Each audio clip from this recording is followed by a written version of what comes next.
واتبعوا أحسن ما أنزل إليكم من ربكم من قبل أن يأتيكم العذاب بغتة وأنتم لا تشعرون. بسم الله الرحمن الرحيم. السلام عليكم ورحمة الله وبركاته. الحمد لله رب العالمين، نحمده ونستعينه ونستغفره ونعوذ بالله من شرور أنفسنا وسيئات أعمالنا، من يهده الله فلا مضل له ومن يضلل فلا هادي له. أشهد أن لا إله إلا الله وأشهد أن محمدا عبده ورسوله صفيه من خلقه وخليله محمد صلى الله عليه وسلم وعلى آله وصحبه الكرام. يقول ربنا جل شأنه في محكم تنزيله: يا أيها الذين آمنوا اتقوا الله حق تقاته ولا تموتن إلا وأنتم مسلمون.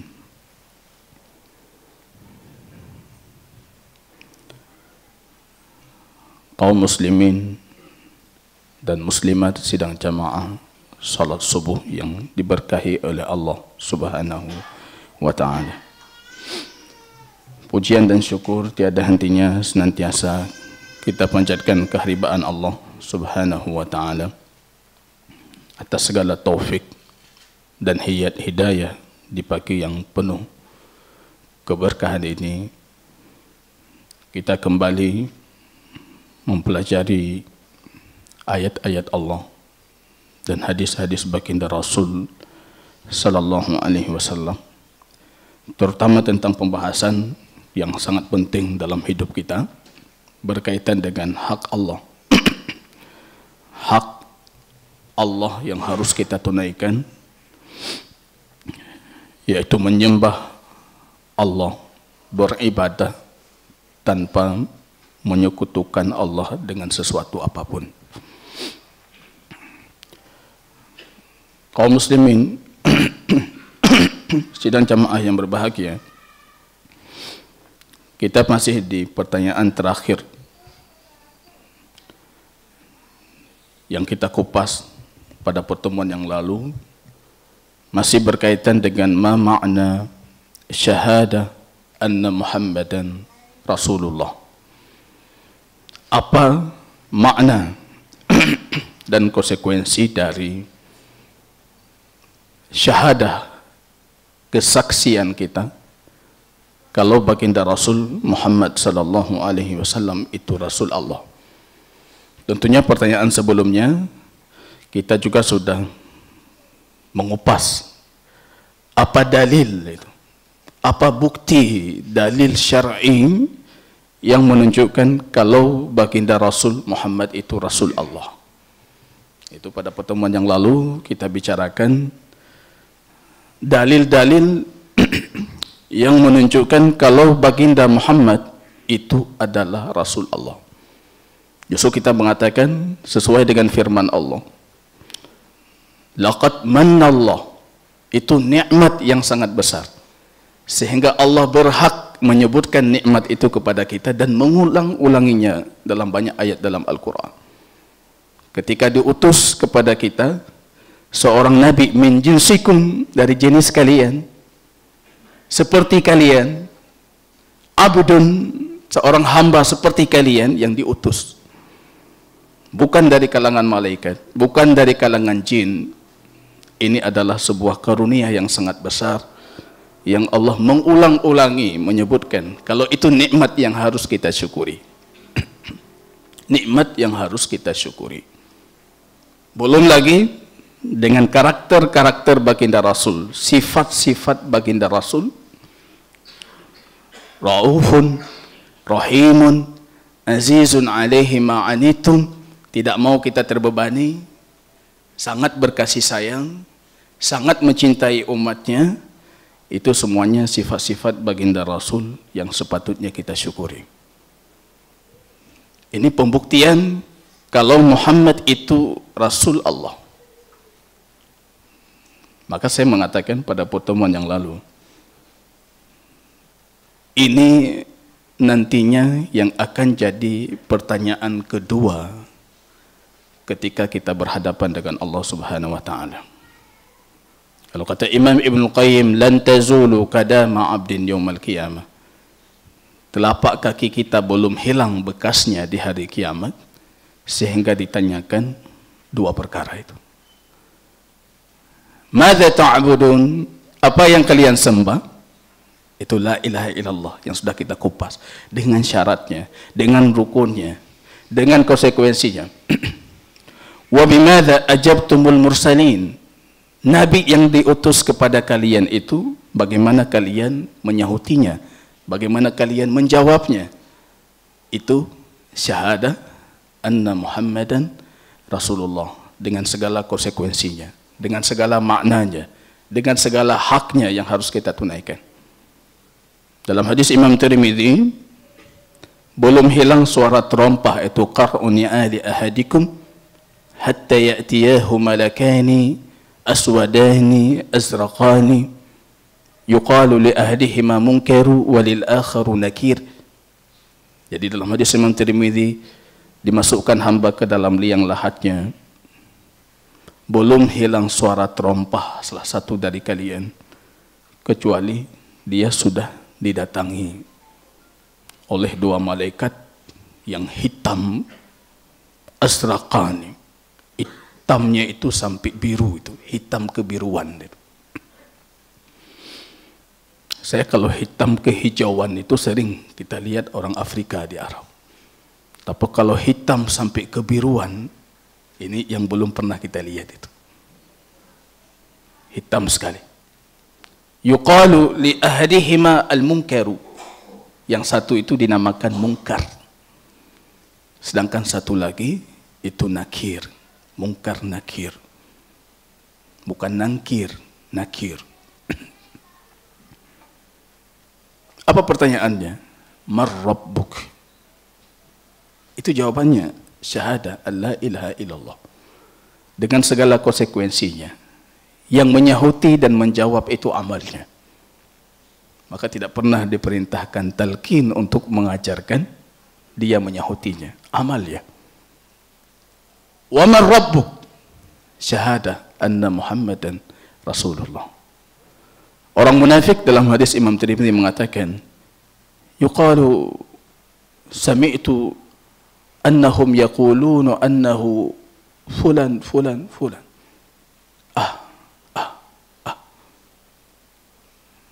Sehingga dipukul dengan keras oleh malaikat munkar dan nakir. Kita tidak tahu ini fitnah kubur, diimani oleh ahlu sunnah wal jamaah dengan segala rinciannya. Tidak mengingkari azab kubur kecuali orang yang sudah keluar dari jamaah kaum muslimin.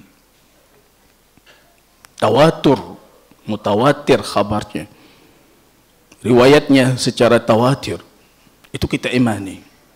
Yang menjawab itu amal kita jamaah kaum muslimin.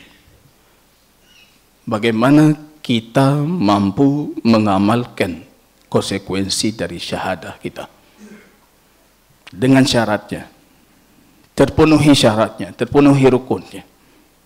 Dan hari ini kita akan melihat kembali apa makna dari syahadah anna Muhammadan Rasulullah.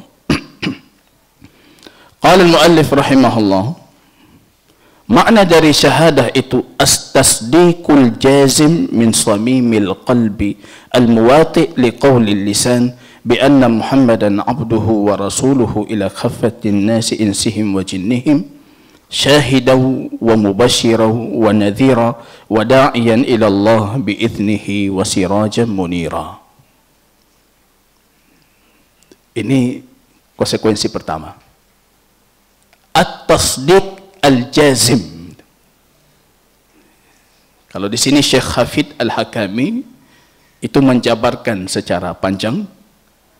Kalau kita merujuk ke Syekh Muhammad Ibn Abdul Wahhab di kitab beliau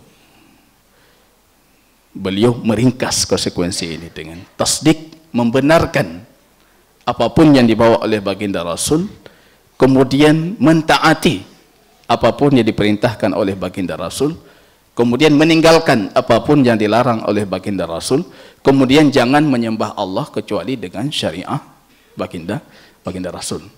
Tapi kita lebih menarik di sini Syekh Hafid Al-Hakami lebih rinci. Artinya ada penjabaran terhadap 4 konsekuensi tadi. Konsekuensi pertama kata beliau itu tasdik al-jazim. Harus ada pembenaran yang kuat, yang kokoh.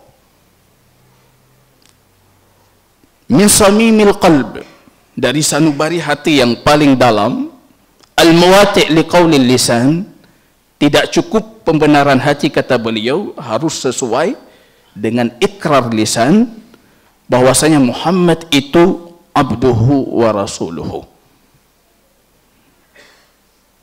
Karena kalau kita berbicara kenapa kita harus mempercayai apa yang dibawa oleh Muhammad? Ini alasannya. Karena kita mempercayai Muhammad itu Rasul Allah. Jadi turunan di bawahnya ini asalnya dari kalimat pertama ini. Kalau Anda percaya Muhammad itu Rasul Allah, konsekuensinya Anda harus mempercayai apapun yang dibawa oleh Muhammad. Kalau tidak, tanaqud, kontradiktif, kufrun, kafir. Wa man lam yu'min dalam surat Al-Fatih itu. Dan siapa yang tidak beriman billah wa rasulihi, yang tidak beriman kepada Allah dan Rasulnya, kami sudah menyiapkan untuk orang-orang zalim itu naran, adzaban, sudah kami siapkan azab. Artinya kufur. Kalau kita meyakini Muhammad itu Rasul Allah, konsekuensinya ya percaya semua yang dibawa oleh baginda Rasul. Jangan pertentangkan. Karena Anda yakin beliau itu Rasul Allah. Mana dalilnya kalau beliau Rasulullah? Itu pertanyaan sebelumnya.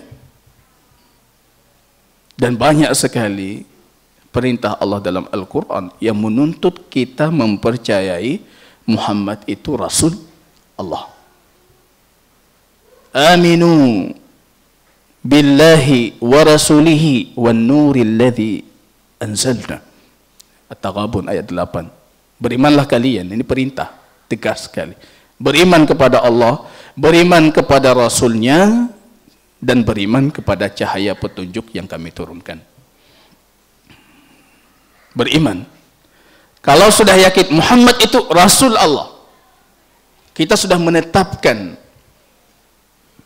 legalitas kenabian dan kerasulan kepada baginda Rasul.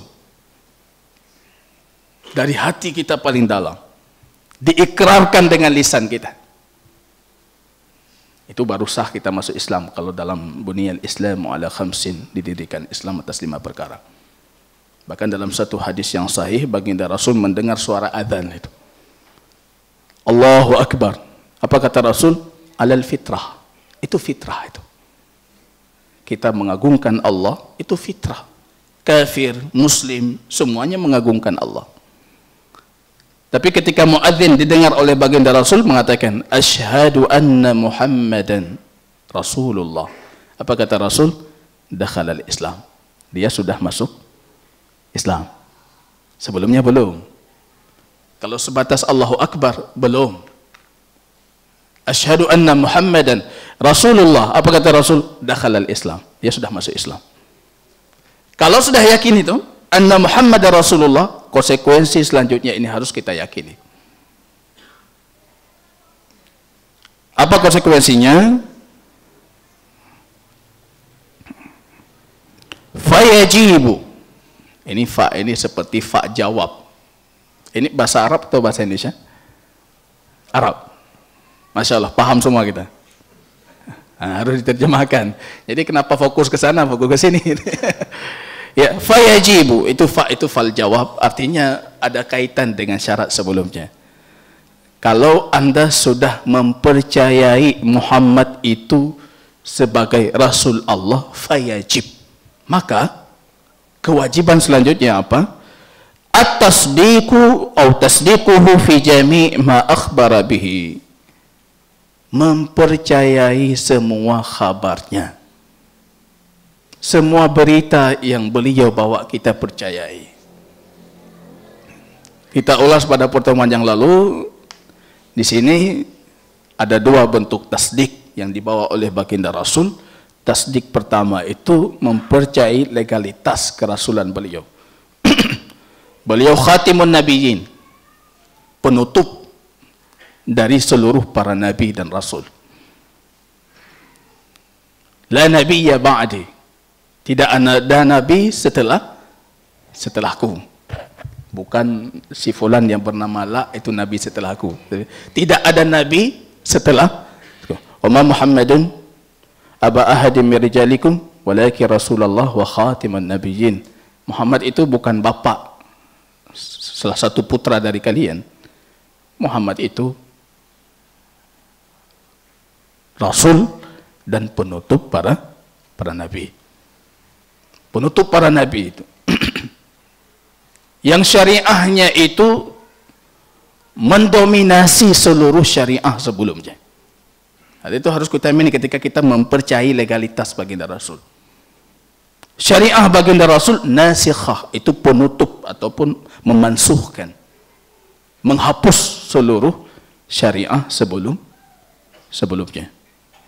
Itu yang marah Rasul ketika melihat Umar itu membawa lembaran-lembaran dari Taurah.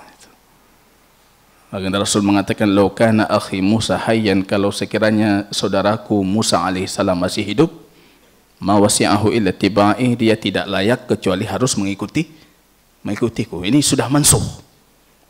Harus kita imani itu. Harus kita imani. Enggak ada, itu syariah itu sudah mansuh.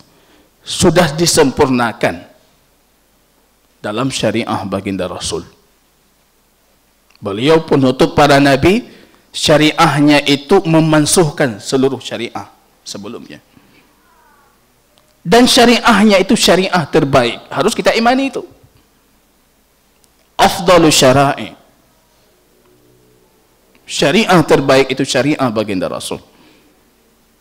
Jangan pernah berpikir ada hukum lebih baik daripada hukum yang dibawa oleh baginda Rasul. Jangan pernah berpikir ada peraturan lebih baik dibandingkan peraturan yang dibawa oleh baginda Rasul. Jangan pernah berpikir ada akidah lebih baik dibandingkan akidah yang dibawa oleh baginda Rasul. Karena itu afdal syara'i. Maka marah Ibnu Abbas itu. Aqulu qala Rasul wa taqulu qala Abu Bakar wa Umar. Yushiku an tanzila alaikum hijaratun minas sama. Aku khawatir jatuh di atas kepala kalian itu batu-batu dari langit. Saya mengatakan ini firman Allah, ini kata baginda Rasul, tapi kalian mengatakan Umar berkata, Abu Bakar berkata. Nggak bisa disandingi itu. Apalagi selain Abu Bakar dengan Umar. Saya takut itu batu-batu jatuh dari langit kepada kalian. Artinya apa itu? Kalian akan ditimpakan azab. Aqulu qala Rasul. Aku mengatakan ini Rasul seperti ini. Tapi kalian mengatakan Abu Bakar dulu seperti ini. Umar dulu seperti ini. Nggak ada. Dan nggak ada yang terbaik selain apa yang dibawa oleh baginda Rasul. Dan harus kita yakini syariah baginda Rasul itu memenuhi semua aspek kehidupan kita. Menjawab semua kebutuhan dalam setiap aspek kehidupan. Semua lini kehidupan itu ada syariahnya. Harus kita yakini itu. Jangan sampai dalam hal tertentu kita mengatakan, oh, enggak, ini kan bukan masalah ini. Cara yang mereka ajarkan lebih baik. Bukan, tetap cara Rasul lebih baik. Kalau tidak berfungsi firman Allah, Al-yawma akmaltu lakum dinakum wa atmamtu alaikum ni'mati, sudah aku sempurnakan. Semua ini, maaf cakap, kita sering mengulang, menyebutkan, mengatakan, Anda masuk kamar mandi saja, itu ada sekitar berapa puluh adab, etika yang diajarkan oleh Rasulullah. Itu masuk kamar mandi ya. Coba cari syariah selain baginda Rasul. Agama apapun yang mengatur Anda itu sampai ke kamar mandi. Nggak dapat itu. Ada syariah lain mengatur Anda sampai ke kamar mandi. Kalau kamar mandi diatur, yang lain otomatis lebih diatur. Maaf cakap, Anda tidur dengan istri diatur. Seperti apa? Anda tidur sendiri diatur. Seperti apa? Kita berjalan diatur. Seperti apa cara berjalan? Masa ketika kita salat nggak diatur? Nggak mungkin. Masa akidah kita tidak diatur? Nggak mungkin. Semua lini itu sudah terjawab. Dan syariah baginda Rasul terbaik. Sebagai Rasul Allah, kita juga harus meyakini kalau baginda Rasul itu sudah menyempurnakan tabligh. Ini penting sekali, asas penting. Rasul sudah menyempurnakan itu.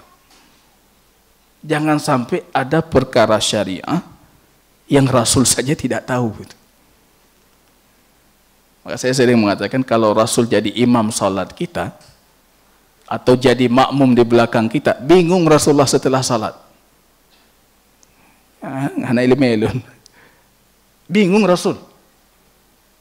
Kalau Rasul jadi imam salat kita itu bingung. Kalau bukan Rasul bingung, kita yang bingung.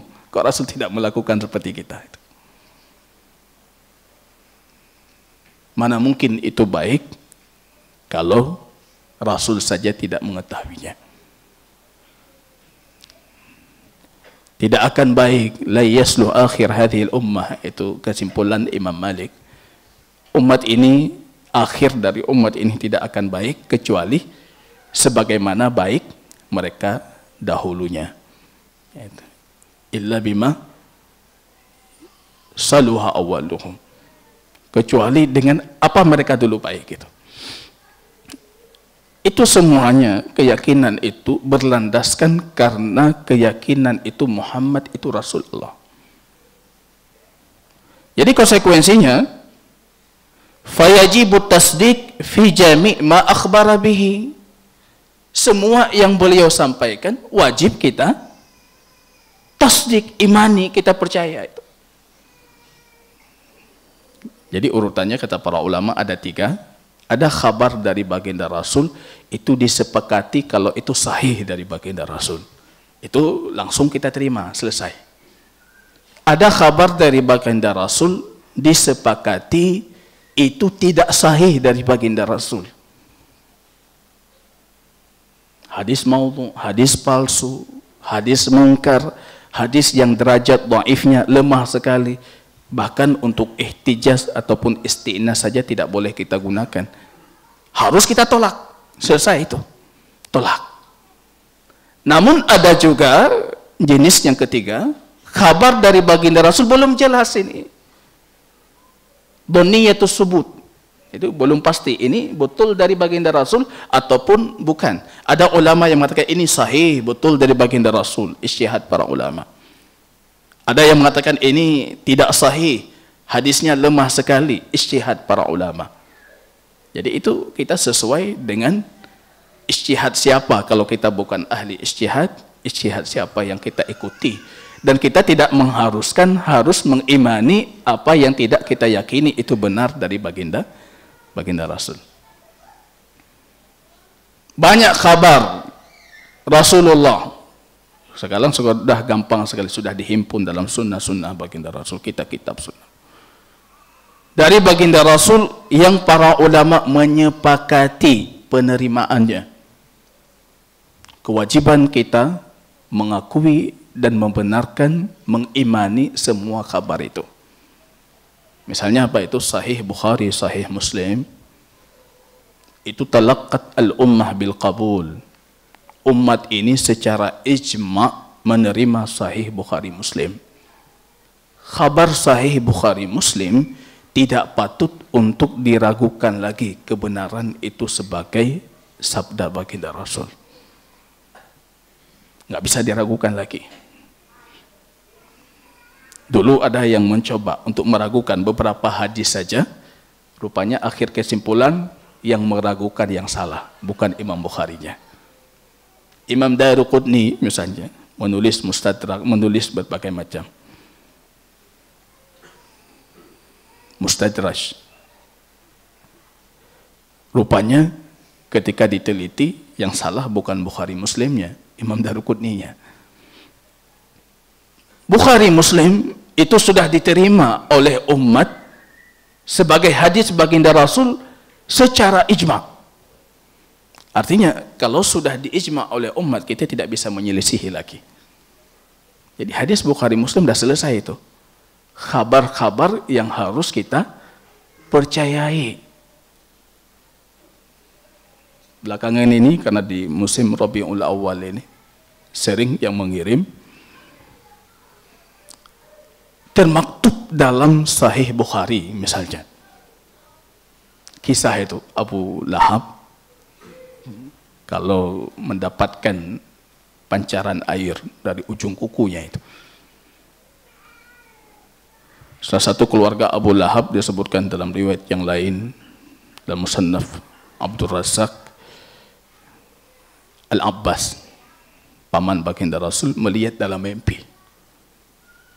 Melihat dalam mimpi Abu Lahab dalam kondisi sangat jelek, sangat buruk. Beliau bertanya, "Wa madza wajadta?" Apa yang engkau dapatkan? Abu Lahab mengatakan, "Ma wajadtu khairan ba'dakum illa annani suqitu min hadhi." Aku tidak dapat kebaikan sedikit pun kecuali aku diberikan pancaran air dari ujung kuku ini, pancaran air. Bi'itaqati Suwaibah, karena aku pernah memerdekakan Suwaibah yang pernah menyusui baginda Rasul. Itu hadis ada dalam Sahih Bukhari itu. Kita tolak tidak? Hadis ini termaktub, bukan hadis asar ini, termaktub dalam Sahih Bukhari, tapi dia tidak dikategorikan Sahih Bukhari. Ini yang kita bingung. Ini yang paham cuma yang belajar ilmu hadis. Bukan semua dalam Sahih Bukhari itu Sahih Bukhari.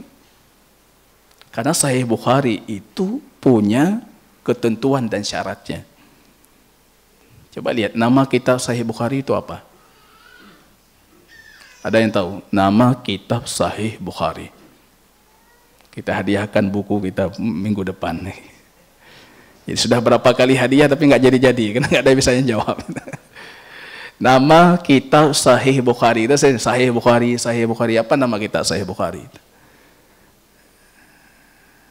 Ada yang tahu ya? Panjang namanya.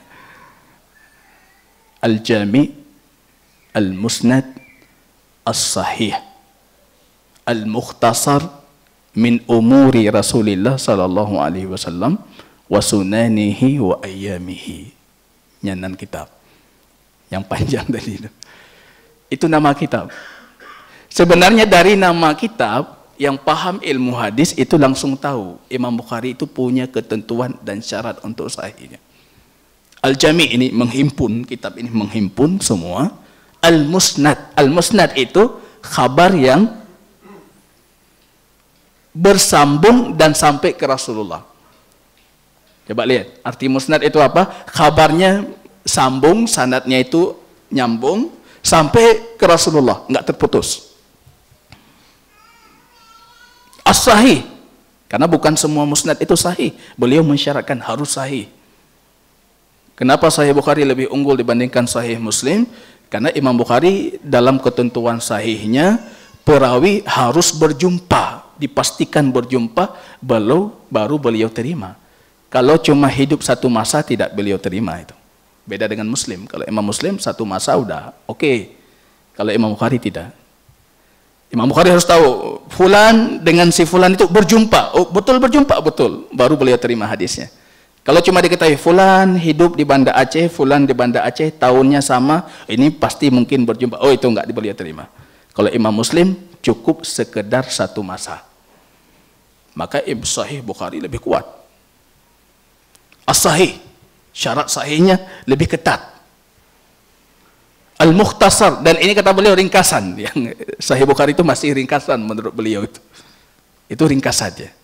Min umuri, dari perkara hidup baginda Rasul sallallahu alaihi wasallam, dan sunnah-sunnah baginda Rasul, dan keseharian baginda Rasul.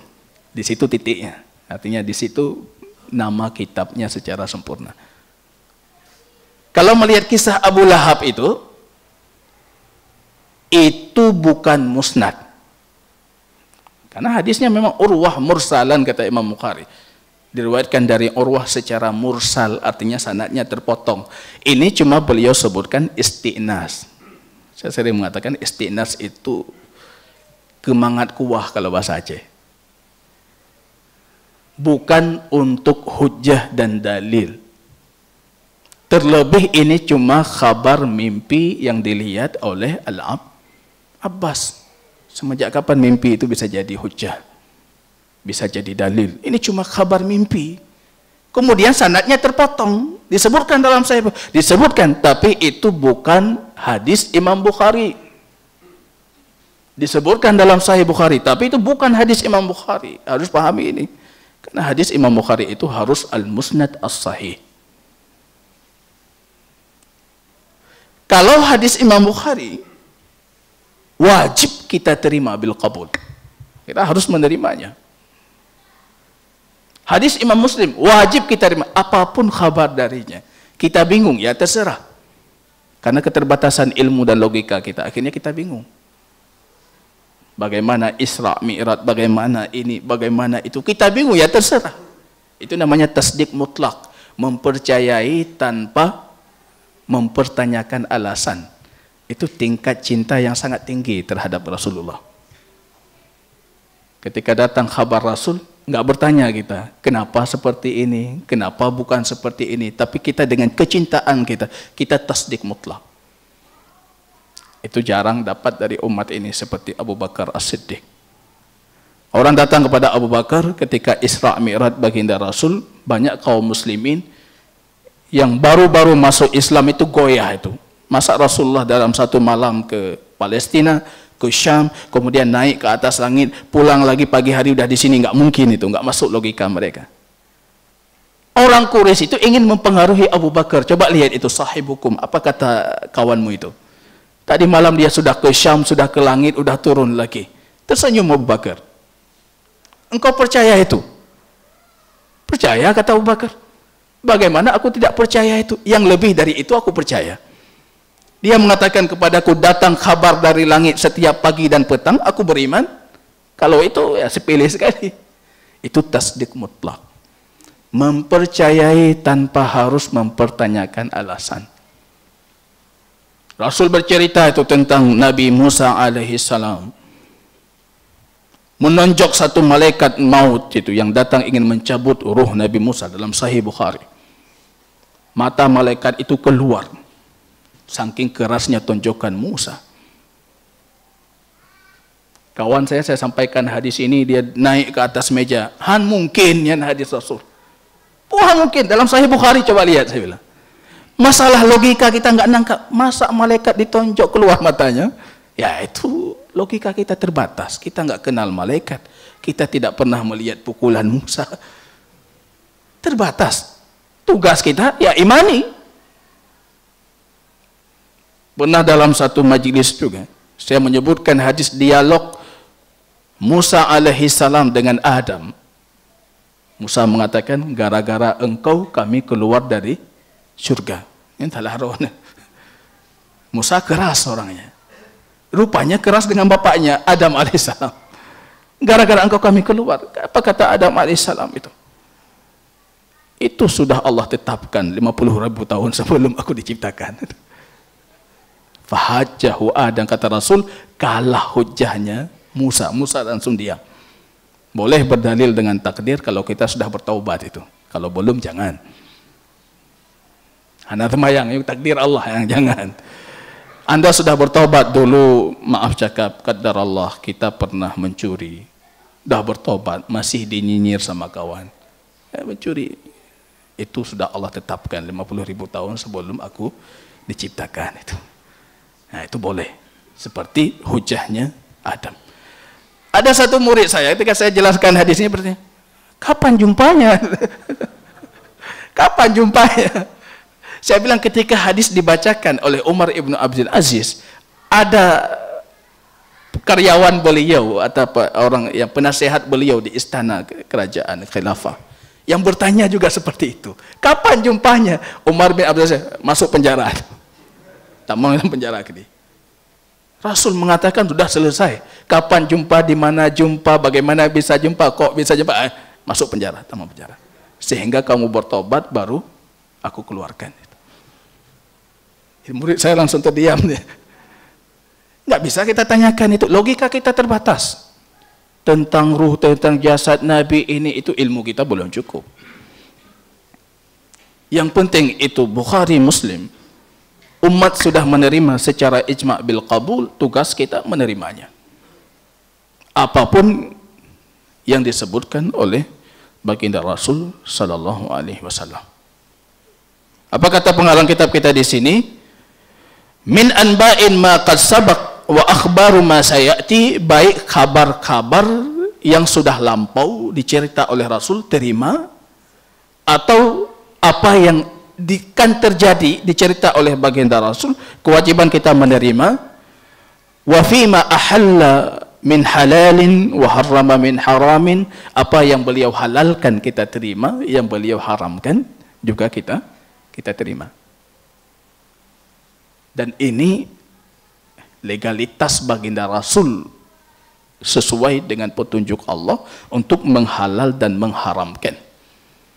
Dan kita tidak punya legalitas untuk itu. Bahkan dikecam luar biasa dalam Al-Quran, yang menghalalkan apa yang Allah haramkan ataupun mengharamkan apa yang Allah halalkan. Ittakhadhu ahbarahum wa ruhbanahum arbaba min dunillah. Adi Ibnu Hatim ketika turun ayat ini bingung. Dia seorang Nasrani baru masuk Islam. Ya Rasulullah, Allah mengatakan mereka mengambil pendeta mereka, para rahib mereka sebagai Tuhan selain Allah. Kami tidak pernah menyembah rahib, kata Adi bin Hatim. Kami enggak menyembah rahib, enggak sujud kepada rahib. Kenapa ayat Allah mengatakan mereka menjadikan itu Tuhan? Apa kata baginda Rasul? Alaysa, bukankah kalau rahib kalian menghalalkan sesuatu kalian halalkan? Kalau rahib kalian mengharamkan sekalian haramkan? Itulah menyembah. Karena halal dan haram itu hak mutlak Allah. Rasul mengabarkan dari Allah. Maka apapun yang dikabarkan oleh baginda Rasul, ini halal, ini haram, kewajiban kita menerimanya.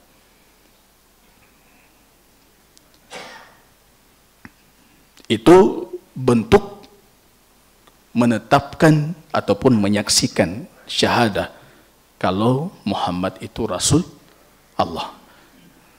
Kalau tidak, kita sudah, kalau kita yang menghalalkan, mengharamkan, kita sudah menandingi baginda Rasul dalam hak yang khusus untuk baginda Rasul. Jadi kalau cerita Nabi palsu, ya kata Rasul itu akan lahir 30 Dajjalun, 30 Nabi palsu yang punya syokah, punya kekuatan dan lain sebagainya sampai hari kiamat kelak. Tapi yang lebih banyak itu yang tidak mendakwakan dirinya Nabi, dirinya Rasul, tapi dia mengambil hak Rasul dan hak Nabi, ataupun bahkan mendakwakan dirinya lebih baik daripada Nabi dan Rasul. Sebenarnya ini lebih bahaya. Dia tidak mendakwakan dirinya Nabi dengan nama lain, wali atau apapun namanya, tapi mereka mengatakan ini lebih baik daripada Nabi. Pernah kita kupas tentang wali-wali itu dalam kajian di tempat lain, sudah lama sekali, dan di sana kita menjelaskan beberapa riwayat dari mereka yang mendakwakan dirinya wali dan mereka menetapkan kalau wali itu lebih baik dibandingkan Nabi itu. Abu Yazid Al-Bustami pernah mengatakan, kami para wali itu sudah menyelam di dalam lautan, para nabi masih di pinggir. Para nabi mati samping jalan. Kami sudah menyelam jauh itu. Rasul itu wow di tengahnya. Artinya wow itu wali di tengah Rasul. Itu lub intisari Rasul, itulah wali. Banyak orang tidak mendakwakan dirinya Nabi. Tidak mengatakan saya Nabi, saya Rasul. Karena dia tahu kalau dia mendakwakan itu umat akan meninggalkan. Tapi dia mengambil hak Nabi dan hak Rasul. Menghalalkan yang halal, menghalalkan yang haram, mengharamkan yang halal. Mengambil haknya. Memuliakan dirinya melebihi Nabi dan Rasul dan sebagainya. Nah, ini membatalkan kesaksian kita terhadap Muhammad itu Rasulullah. Apa kata beliau? Walimtisal wal inqiyat lima amara bihi. Melakukan dengan segera apapun yang beliau perintahkan. Baca sirah Rasul sallallahu alaihi wasallam supaya kita punya gambaran bagaimana para sahabat itu dalam melaksanakan perintah. Bagaimana mereka? Perintah Rasul itu nomor satu. Ada kalau baca satu hadis, pernah Rasul sedang mengisi, kalau bahasa kita, mengisi kajian lah, ceramah. Naik ke atas mimbar. Kata Rasul, lagi duduk, mau duduk, baginda Rasul mengatakan, ijlisu, duduklah kalian. Rupanya Ibnu Mas'ud di pintu masjid. Karena perintah duduk di pintu. Duduk langsung di pintu. Perintah Rasul. Nggak berpikir, jalan dulu sebentar, nanti baru duduk. Perintah Rasul, segera. Ijlisu, kata Rasul, duduklah kalian. Ibnu Mas'ud di pintu. Ya duduk di pintu. Rasul melihat tersenyum. Masuk. Tambang eleh, menanti. Ya, jangan duduk di pintu, masuk dulu. Baru Ibnu Mas'ud bangkit dan masuk dan merapikan duduknya. Seperti itu mereka menjalankan perintah Rasulullah. Baca sirah baginda Rasul ini, kisah-kisah seperti ini ratusan Anda dapatkan, mencengangkan. Terkejut, kita nggak sanggup seperti itu. Jadi kalau pembahasan kemarin, jangan pernah berpikir jadi sahabat Rasul, itu betul itu. Karena memang kita nggak sanggup, Pak. Ya, jangan pernah berpikir jadi sahabat Rasul. Saya baik sekali, luar biasa. Kenapa saya nggak jadi sahabat Rasul? Ya, jangan pernah berpikir itu. Kita nggak sanggup, nggak sanggup. Allah tahu memang kita nggak layak untuk itu. Nggak layak kita. Perang Ahzab, coba perhatikan, perang yang paling dahsyat. Diceritakan dalam sejarah bagaimana dahsyatnya perang Ahzab. Perang sekutu pertama, lawannya bukan Quraisy tapi sekutu Arab. Kabilah-kabilah besar. Mengepung, sudah dikepung Madinah. Malam harinya, malam dingin, cuaca luar biasa, pasukan musuh siap siaga. Apa kata Rasul? Man ya'ti bi khabarin anhum. Siapa yang bisa membawa berita tentang mereka kepada saya? Itu sahabat semua tunduk. Siapa yang berani? Satu orang nyusup ke sana, cari berita, balik lagi ke sini. Jangan buat kekacauan, kata baginda Rasul. Siapa bisa? Sahabat nunduk. 3 kali diulangi. Karena itu bukan perintah. Kalau perintah, mereka sami'na wa ata'na. Ini masih sebatas anjuran. Siapa yang bisa masuk ke sana, cari berita tentang mereka, kabarkan saya. Sahabat semua nunduk tuh. Hadis Hudzaifah ibn Yaman. 3 kali diulangi, semua nunduk. Rasul mengatakan, kum ya Hudzaifah. Hudzaifah, bangun, engkau yang berangkat. Nah, nggak ada lagi, ini udah jadi perintah. Hudzaifah dalam kondisi luar biasa takutnya, tapi berangkat, nyusul, masuk ke sana. Rupanya di sana Abu Sufyan sedang berdiri di depan api, di depan pencahayaan, sedang memberikan instruksi. Beliau membawa busur. Beliau mengatakan, kalau aku panahi itu Abu Sufyan, bisa meninggal di tempat. Tapi aku teringat perintah baginda Rasul. Dah siap. Jangan buat kekacauan. Nah, nggak jadi. Dalam kondisi seperti itu, tiba-tiba datang instruksi Abu Sufyan. Karena Abu Sufyan udah mulai, ini geligatnya berbeda ini. Beliau mengatakan, hendaknya satu dari kalian memegang tangan di sampingnya dan bertanya, dari mana dia? Imat Jarrah di samping, Ronto, dari mana anda? Hudzaifah ini cerdas. Beliau yang lebih dahulu pegang tangan orang di sampingnya. Ronto, dari mana? Ada tayang. Ini yang saya nggak habis pikir, sahabat itu cerdas. Kalau anda mengatakan sahabat itu nggak cerdas, nggak ada, sahabat itu cerdas sekali. Dalam kondisi takut seperti ini, kita yang berakal hilang akal. Apalagi di zaman kita ini, yang berakal dalam kondisi nyaman, aman pun banyak yang hilang akal.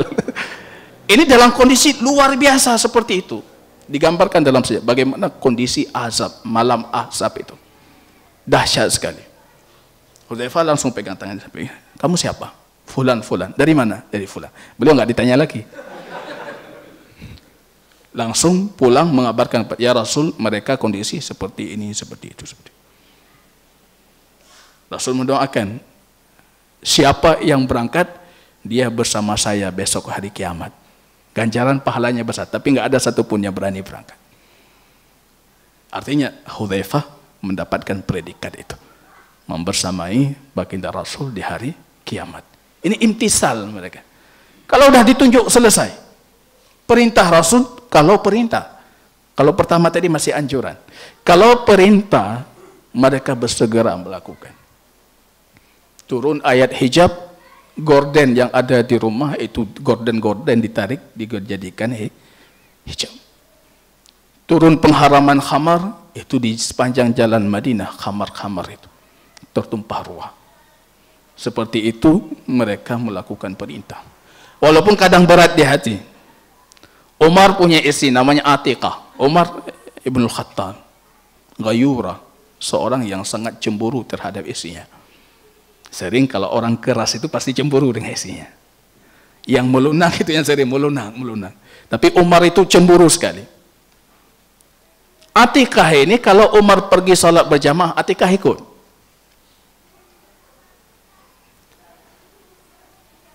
Umar merasa risih. Maunya istrinya itu di rumah. Saking cemburunya. Tapi karena melihat perintah baginda Rasulullah, tamna'u, jangan kalian larang hamba-hamba Allah yang wanita itu dari rumah-rumah Allah. Walaupun berat hati, ya terpaksa harus kasih izin. Izin berangkat.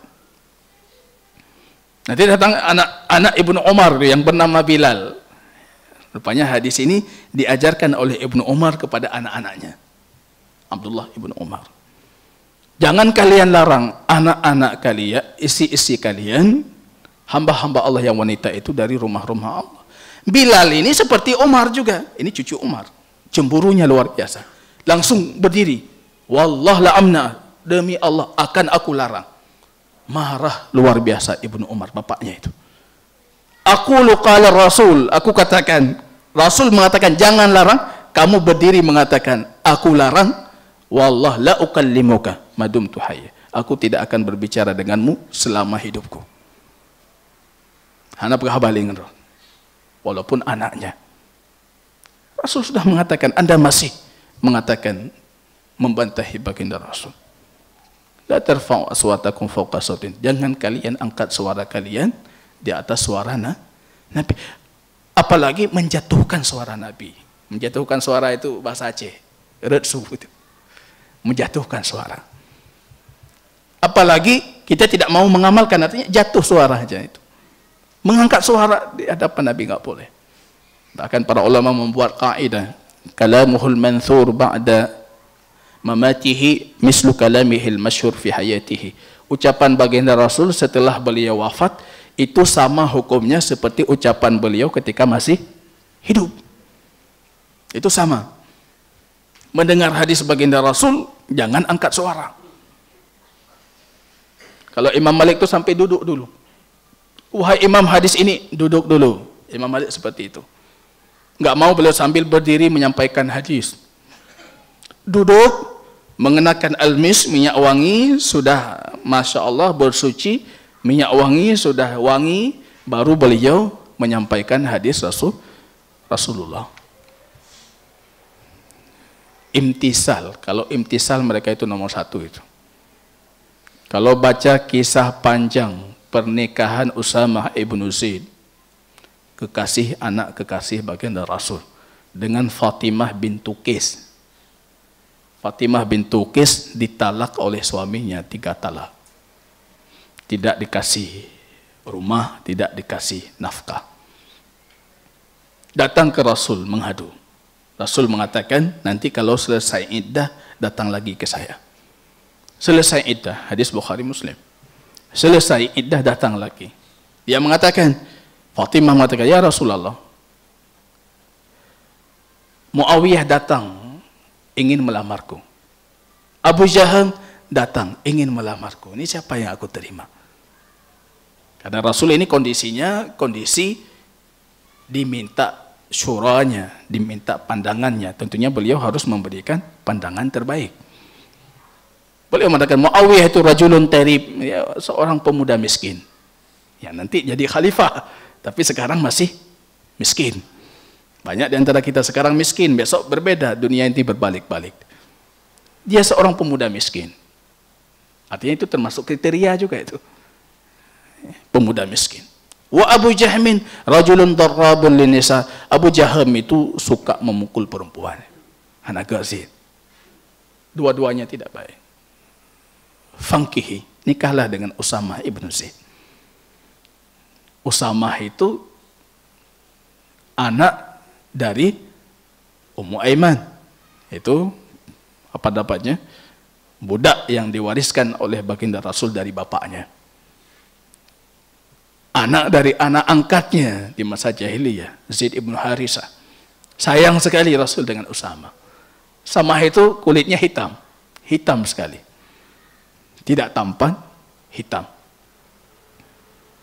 Fatimah ibnu Qais merasa ini tidak level.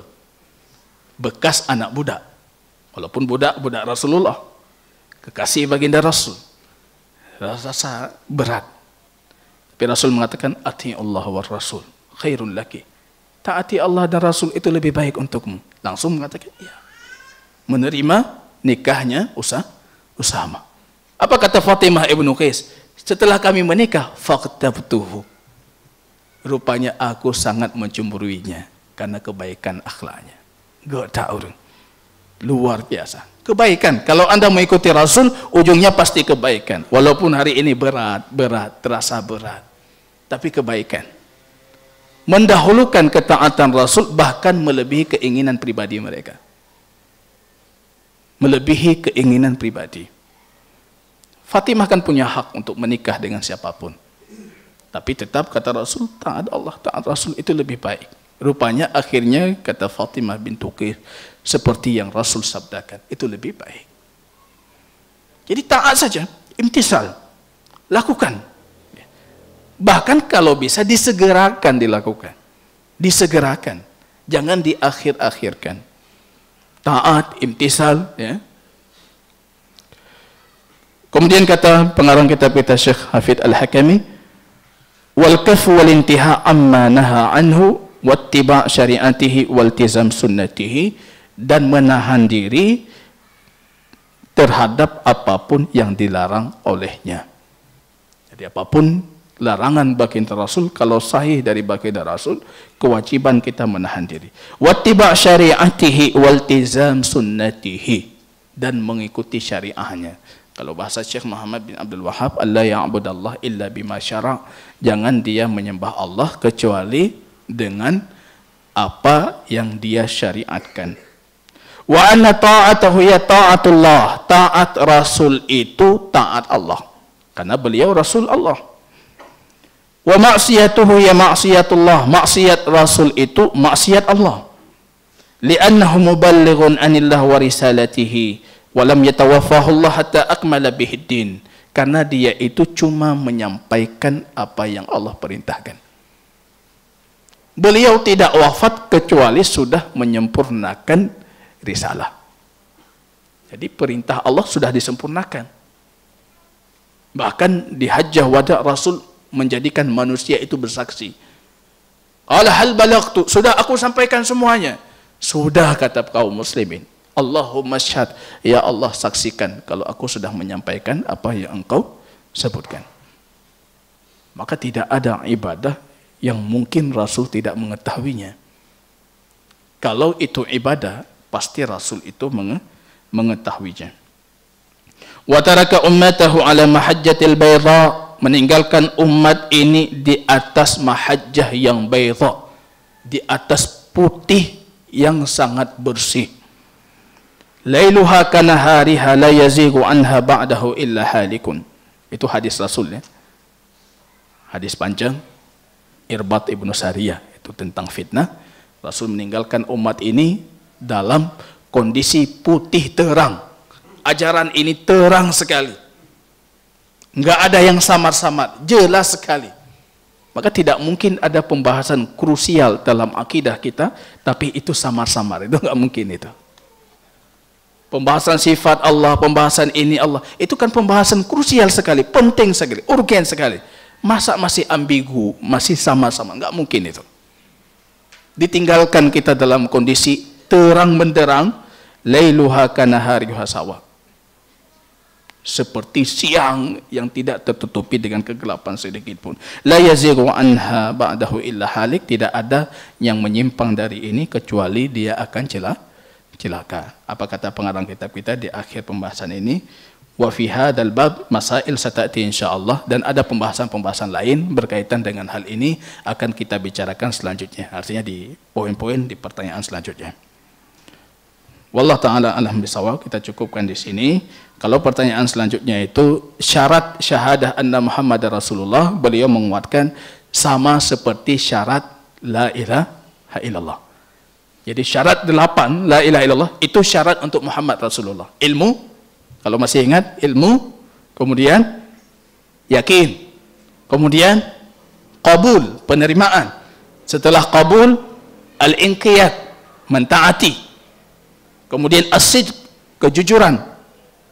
Wasidku, ikhlas, harus ikhlas. Kemudian mahabbah, kemudian wala dan bara. 8 syarat ini berlaku untuk syahadah Muhammad Rasulullah. Artinya ilmu, harus punya ilmu tentang Muhammad Rasulullah.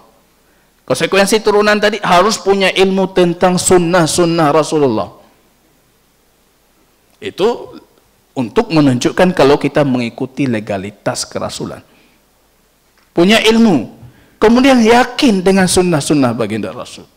Harus meyakininya, harus menerima, harus mentaati, harus jujur dalam ketaatan kita dan pengamalan kita, harus ikhlas, harus mencintai Rasul, mencintai keluarga-keluarganya yang saleh dari ahli baitnya. Kita bukan nawasib, tapi kita tidak segulu Syiah, tidak berlebihan seperti Syiah. Kita mencintai ahli bait baginda Rasul, keluarga baginda Rasul yang saleh. Kita cintai mereka karena kekerabatan mereka dengan Rasul, karena kesalehan mereka.